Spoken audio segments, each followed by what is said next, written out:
የለበስነው የኢትዮጵያን ሚሊተሪ የምንይዘው የኢትዮጵያን አርማ የኢትዮጵያን ባንዲራ እስከነ መለያችን ድረስ የምንሞተው ለኢትዮጵያ የምንዘምረው ስለ ኢትዮጵያ ስለ ሀገር ስናወራ ያምርብናል የሚሉት ግን እነሱ ይሄ ነገር እንዴት ነው ግን ተቃራኒ እየሆነ እኮ ነው።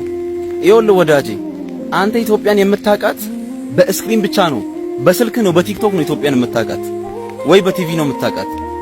ወታደር ግን ኢትዮጵያን የሚያውቀው እያንዳንዷን መሬቷን ረግጦ ነው፣ ተዋግቶበት ነው፣ ደሙን አፍሶበት ነው፣ ረሃብ አይቶበት ነው፣ ውሃ ጥምን አይቶበት ነው፣ እያንዳንዱን የኢትዮጵያን ምድር ማለት ነው። አንተ እኮ ኢትዮጵያን የምታውቃት በስክሪን ነው። ኧረ ጎበዝ። ለዛ ምንድነው ከማንም በላይ ስለ ኢትዮጵያ ሲናገር የሚያምርበት ወታደር ነው።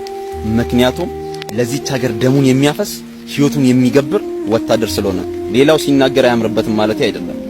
ነገር ግን የምንከፍለው መስዋዕትነት ስለሚለያይ ነው። እቺን በዚህ ያዙልኝ። ሰላማችሁ ይብዛልኝ።